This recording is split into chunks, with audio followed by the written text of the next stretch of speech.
રાજકોટ કે જ્યાં બેફામ દોડતી છકડો રિક્ષા ઉપર પોલીસે સ્ટ્રાઇક કરી।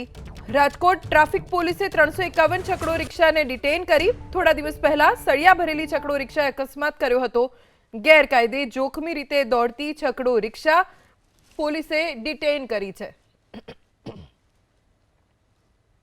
ट्रैफिक ब्रांच द्वारा छकड़ा विरुद्ध ड्राइव की गई है। हमने काफी देखा है कि छकड़ा जो है वो बहुत सारे इलीगली जो है अपना ओवरलोड में चलते हैं या फिर डेंजरस कोई सामान लेके ओपन चलते हैं।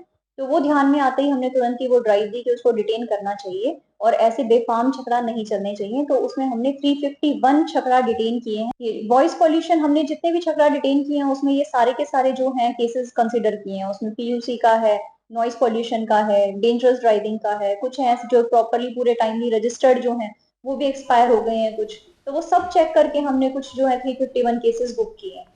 રાજકોટ ટ્રાફિક પોલીસે 351 છકડો રિક્ષાને ડિટેન કરી। થોડા દિવસ પહેલા સળિયા ભરેલી છકડો રિક્ષાએ અકસ્માત કર્યો હતો। ગેરકાયદે જોખમી રીતે દોડતી છકડો રિક્ષા પોલીસે ડિટેન કરી છે।